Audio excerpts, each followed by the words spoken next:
All right, and welcome to this special episode of Real Estate Fight Club. This is a series called What Would You Do?, where we talk about professional standards, committee and ethics cases, and violations. Here with me today is Rachel Real from Chi-Town. Hey, Rachel.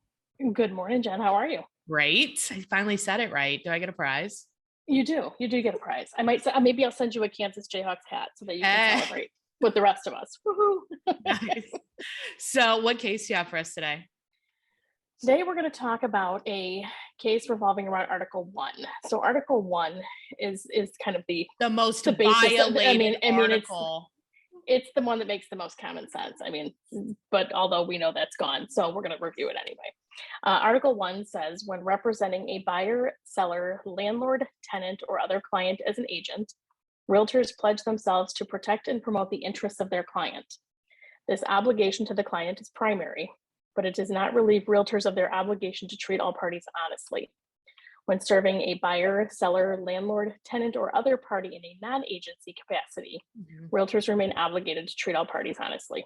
Which was a change, that wording. Do you want to do a little caveat on that? Yeah, it was changed when I was talking to the girl at our professional standards administrator at our board. I said, how long ago did that change? And she goes, way before my time, and she's been there almost 20 years.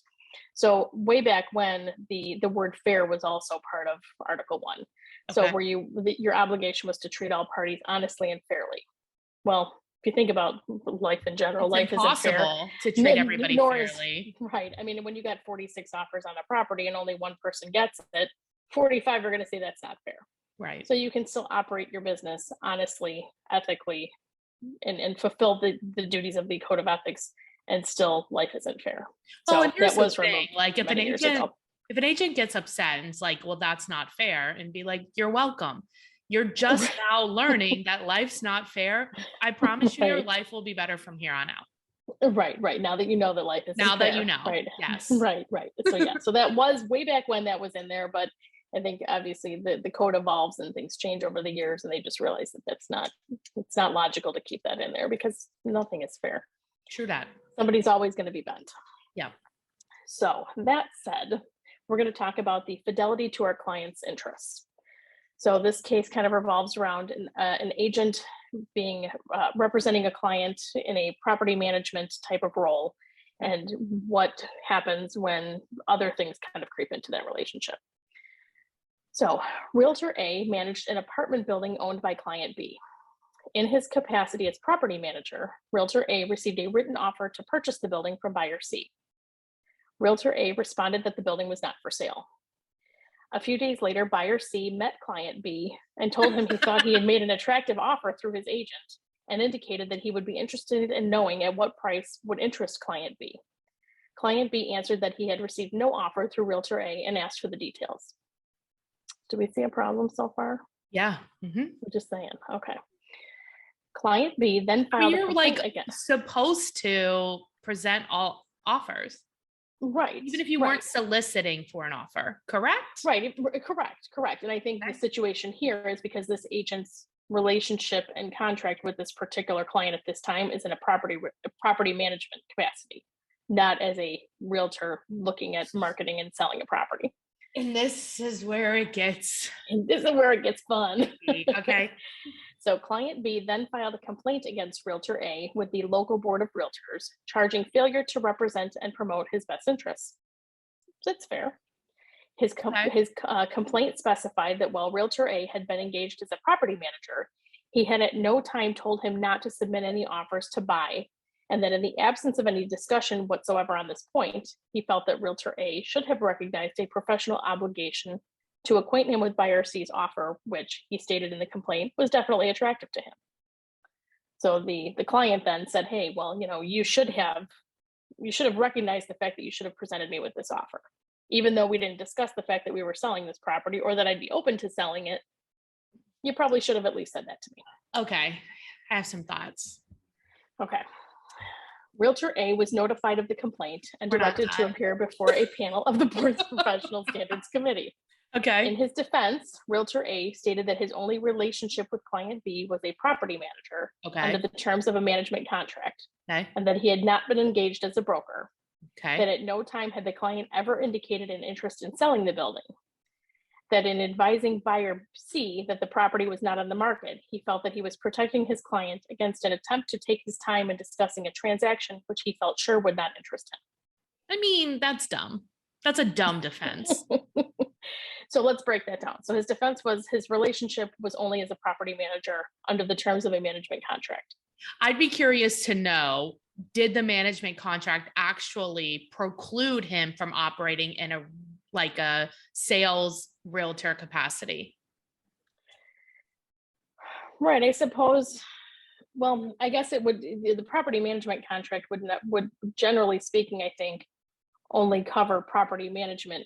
Not duties. necessarily. However, like ours, when we had the right. property management company, we like specified in there that we could or couldn't also be representative of, like, if you go to sell it, or Right. that you did in fact have an agent that was not us that represented you in the sales side. And I would think as a in a property management capacity, that would be a wise thing to do, to have that agreement. It's only Include that because you're a information. licensed real estate agent, and that Well, exactly. under duties of realtors is helping buy and sell property. That's the point. Well, and this Okay. is kind of the perfect example of why you'd want to put that in there. You know So, what? Unless you know what you're doing, do not manage property for others. It's a lot harder well, than it seems like it should be. it really is. Property Anyway, management is not something I really think I ever want to get into. the worst. Yeah. Carry on. He had said he had not been engaged as a broker, Okay. and that at no time had the But client does ever that- indicated an interest in selling. Okay. Okay. And I get it.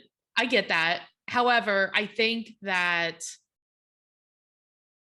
I understand the seller's point of view too. Well, potential seller's point of view of like, Right. if you didn't even ask me, right? I think there's How some would you common know? sense that was missed. And depending on what the contract said, if they were in fact precluded from representing them, they could be like, they could easily have just said, I don't represent them as a real estate agent in that capacity, and been done with Right. it. Like if that Right. happened, then I think that's different. But the fact that he answered for the seller Without even denotes- bringing the information to the seller. right. And I feel like that denotes agency. Like, why are you answering for them when in fact you don't represent them in that capacity? So I think the Right. actions taken were against the defense. Yeah, I mean, I think when you're talking about somebody, in this particular situation, this investor saying, "Hey, I'd be interested in the property. Here's an offer." I would find it hard as an agent to do anything other than present that offer. I mean, I it just wouldn't it doesn't even necessarily. make sense. If You wouldn't necessarily I present the wouldn't, offer. because there are property management agreements, and in some agreements I had with our clients when I did have a property management company, we were not the realtor on the buy and Right. sell side.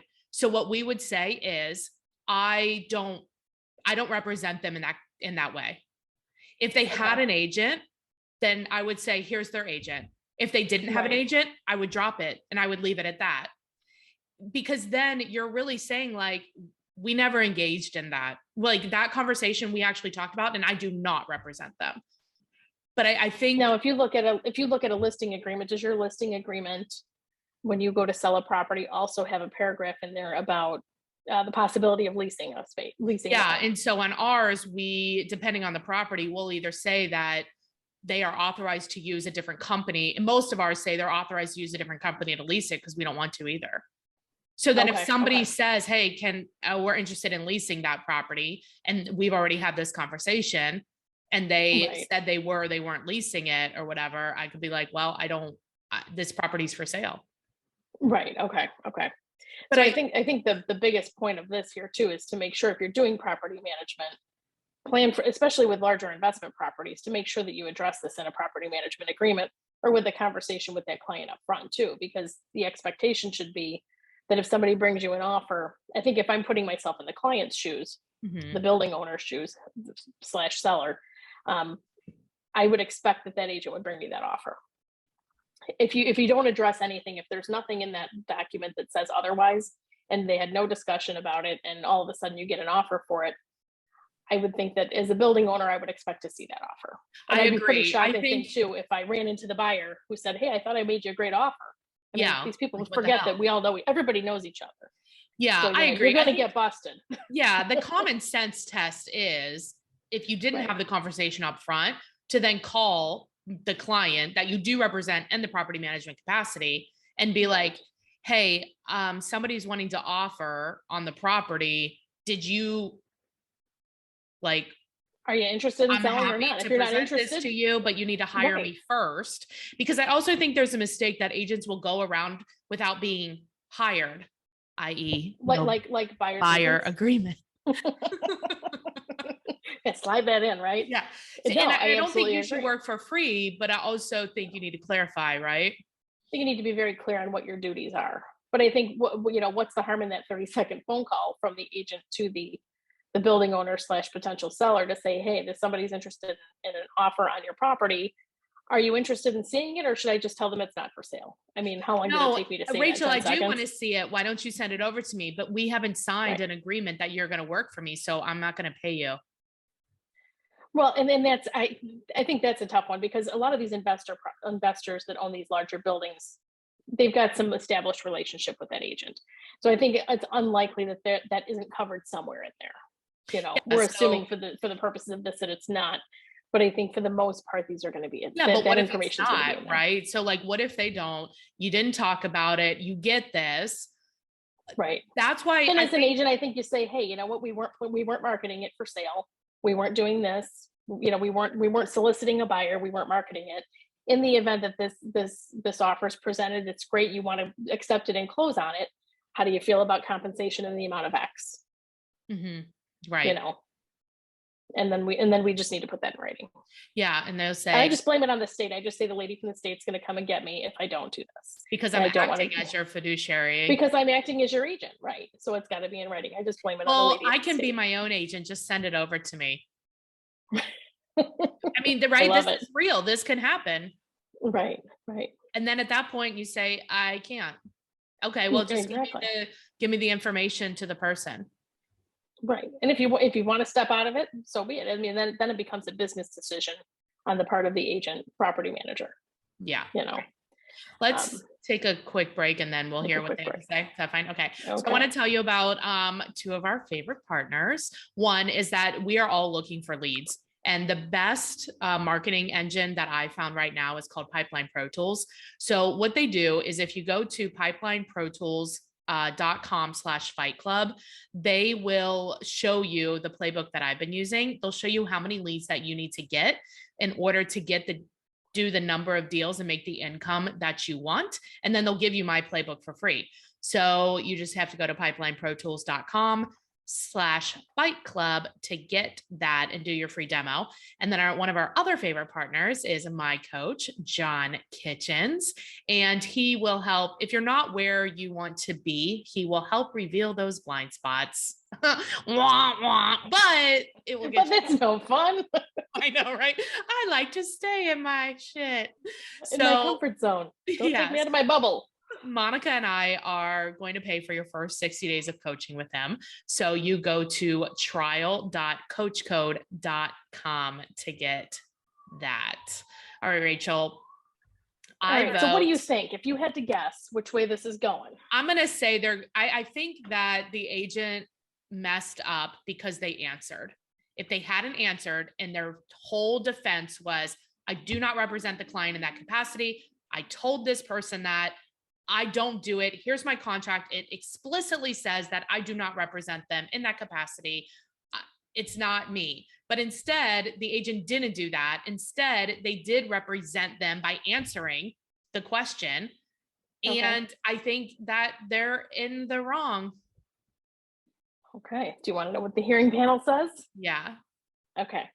It was the conclusion of the hearing panel that Realtor A was in violation of Article 1, that in the absence of any instructions not to submit offers, he should have recognized that fidelity to his client's interests is required under Article 1 of the Code of Ethics, obligated him to acquaint his client with a definite offer to buy the property, and that any real estate investor would obviously wish to know of the existence of such an offer. Yeah.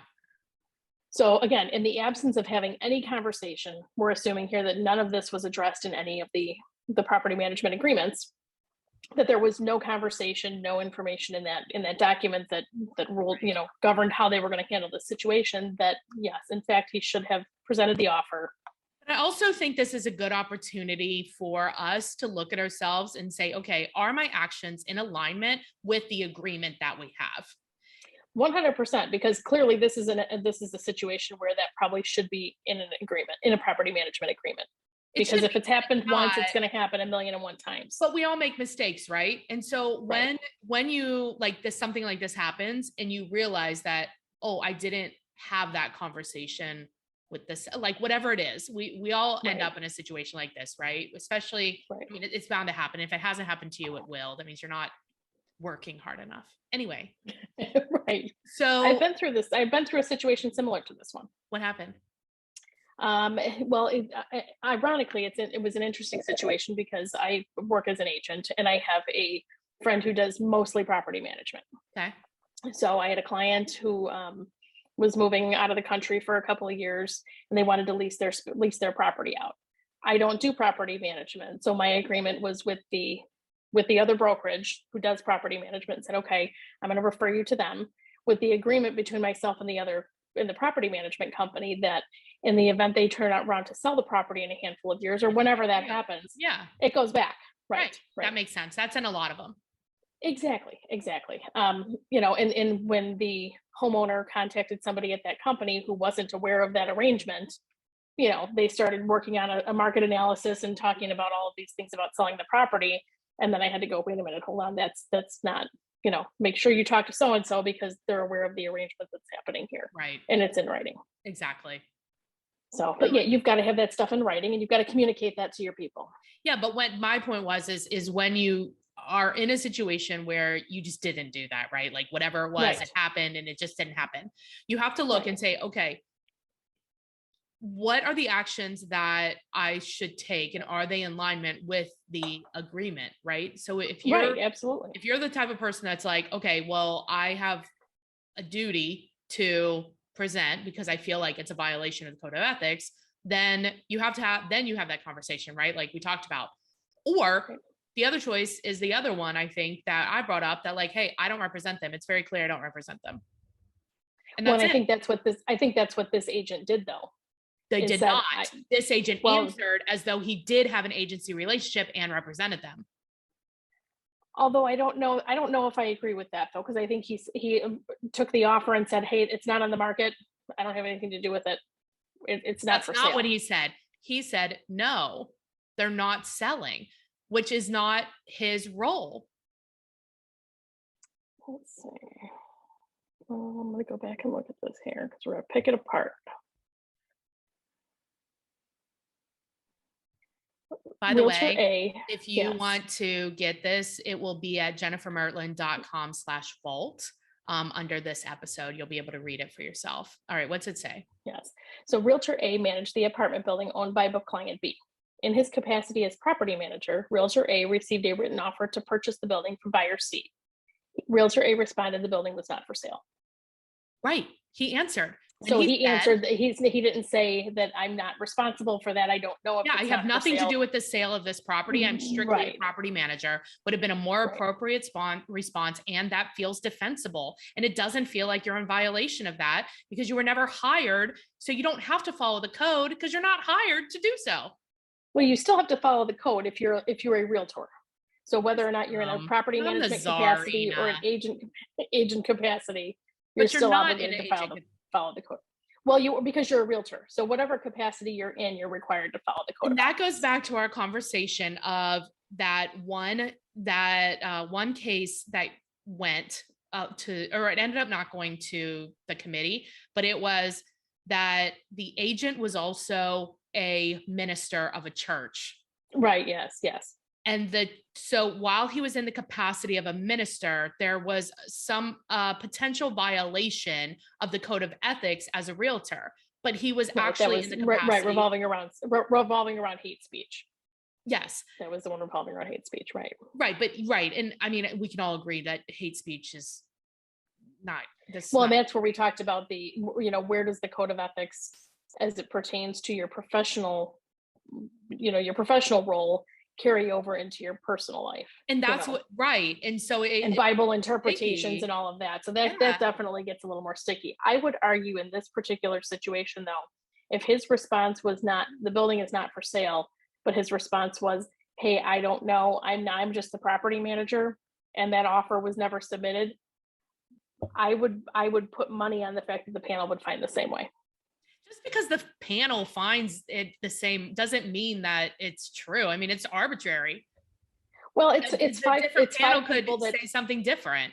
Well, different panels could definitely do that. Absolutely. I mean, I've sat on And panels before where what's it called? Like there's no like what would be similar to case law or things that you can go back and look at and so reference it and doesn't say, well, even this is matter what they think. Right. Well, because every single scenario is different. I think you could argue it. Girl, this is a good one. We were fighting. I want to know. If I was on the panel, I would have found him in violation also. According to what he did, yes, I would have also. Yes. But yes. Even if he said, hey, not me, I don't deal with that, I'm only the property manager, and he didn't forward that offer.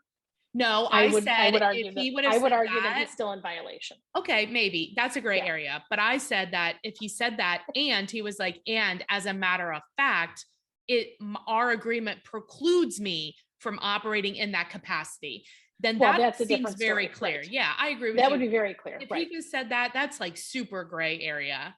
Well, he's just like, hey, I don't want to do anything today.